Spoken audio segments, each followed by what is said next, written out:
માસૂમ બાળકોનો ભોગ લેવા માટેનો ભ્રષ્ટાચાર। જાલોદ તાલુકાની મીરાખેડી ગ્રુપ ગ્રામ પંચાયતમાં આવેલ વસ્તી પ્રાથમિક શાળા અને વસ્તી પગાર કેન્દ્રમાં ધોરણ 1 થી 8 સુધીની આઝાદી સમયની શાળા બનેલ હતી, જેમાં અનેકવાર છતના પોપડા ખરતા બાળકો તેમજ જાતે શિક્ષક પણ ઘાયલ થયેલ હતા। જે અનુસંધાને મુકેશભાઈ ડાંગીએ અનેક રજૂઆતો કર્યા બાદ માંડ 3 મનચલી 12 ઓરડાવાળી બિલ્ડિંગ મંજૂર કરવામાં આવેલ હતી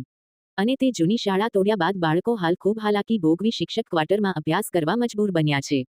ત્યાં આ બિલ્ડિંગના કોન્ટ્રાક્ટર દ્વારા ભ્રષ્ટાચાર કરી બિંબ અને કોલમોમાં સલિયા અને માલસામાનની જગ્યાએ તેલના ડબ્બા મૂકી તેની ઉપર કોન્ક્રીટનો માલ નાખી ગેપ પૂરી દેવામાં આવતા આ બાબત મુકેશભાઈ ડાંગીને ધ્યાનમાં આવતા મુકેશભાઈ ડાંગી દ્વારા રૂબરૂ બિલ્ડિંગની મુલાકાત લઈ ભ્રષ્ટાચાર થતો હોવાનું ખુલ્લું પાડી મીડિયા બોલાવી ઉચ્ચ કક્ષાએ રજૂઆતો કરી હતી।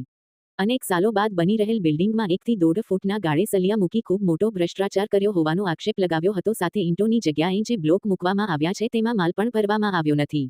અને જે જૂનો જર્જરિત કમ્પાઉન્ડ વોલ બનાવેલ હતો તેને પોપડા દૂર કરી સમારકામ કરી કમ્પાઉન્ડ વોલને નવો બનાવી દીધો છે।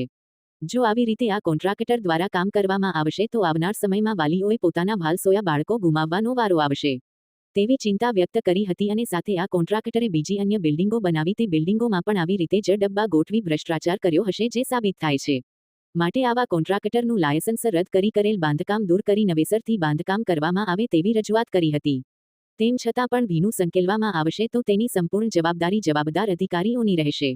અને આ સાથે મુકેશભાઈ ડાંગીએ એમ પણ જણાવ્યું હતું કે જવાબદાર અધિકારીઓ દ્વારા યોગ્ય પગલાં લેવામાં નહીં આવે તો વાલીઓને સાથે રાખી જ્યાં જ્યાં આવી બિલ્ડિંગો બનાવવામાં આવી છે તે બાબતોને ધ્યાને લઈ આંદોલનો કરવામાં આવશે। વસ્તી પગાર કેન્દ્ર અને વસ્તી પ્રાથમિક શાળામાં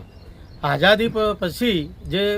શાળાની બિલ્ડિંગ બનાવવામાં આવેલ હતી તે બાદ જર્જરિત શાળાના કારણે અનેક બાળકો અને ખુદ જાતે શિક્ષકો પણ છતના પોપડા કરતા